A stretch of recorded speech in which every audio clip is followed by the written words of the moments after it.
Okey. Ada tulang, ada daging, ada ayam. Hello guys, assalamualaikum. Jumpa lagi dengan saya Rizal. Okey. Hari ni saya nak tunjuk cara buat sup campur sedap, simple. Siapa-siapa yang tak tahu nak masak dekat rumah, nak masak apa, korang boleh tengok video ni sampai habis.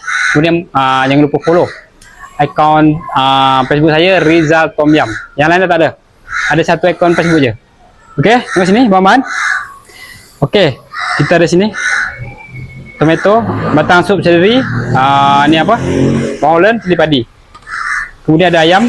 Sini ada tulang ekor, daging. Yang paling penting ada air rebusan daging. Cara buat air rebusan daging, itu saya dah share macam mana cara dia. Korang boleh scroll ke bawah tu. Okey. First, kita kena ni dulu. Daging kita iris dulu guys.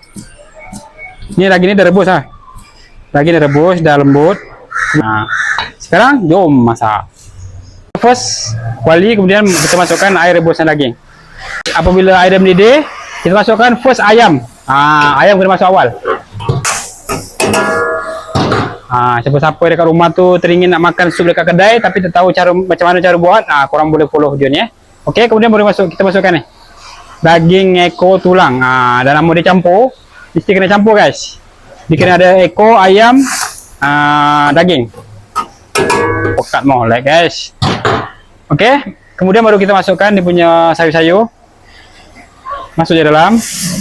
Kemudian cili padi. Ni terpulang masing-masing kepedasan dia. Kalau korang suka pedas, korang boleh taruh lebih ni cili padi ni. Kita adjust masing-masing. Okey, masuk dalam. Kemudian kita gaul dulu sekejap.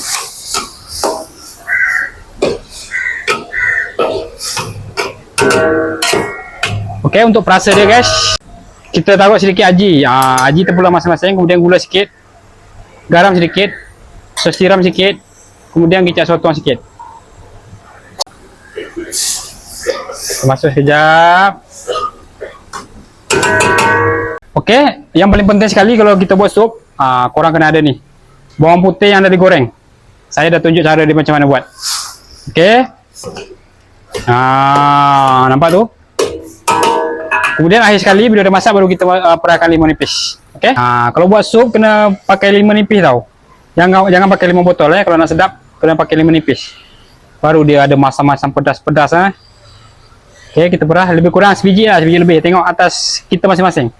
Kalau suka masam boleh dah taruh lebih. Kita taruh ni lada putih dan bawang. Ni penyedap dia ni. Okey.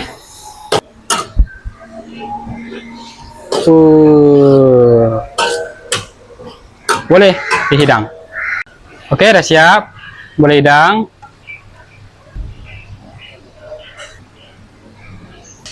Ada ekor, ada tulang, ada daging, ada ayam, semua komplit dalam. Kompon 2 pinggan, 3 pinggan, tak sedap habis. Okey. Selamat mencuba guys. Macam biasa korang follow, like, komen, share, subscribe. Bye bye. Assalamualaikum. Boleh datang Taman Sentek Belatok 5, restoran ikan siakap Belatok Seafood. Kita beroperasi dari pukul 4 petang sehingga 1 pagi guys. Nak makan murah, sedap, korang kena datang sini. Tempat lain tak dapat, sini je. Okey. Bye bye. Assalamualaikum.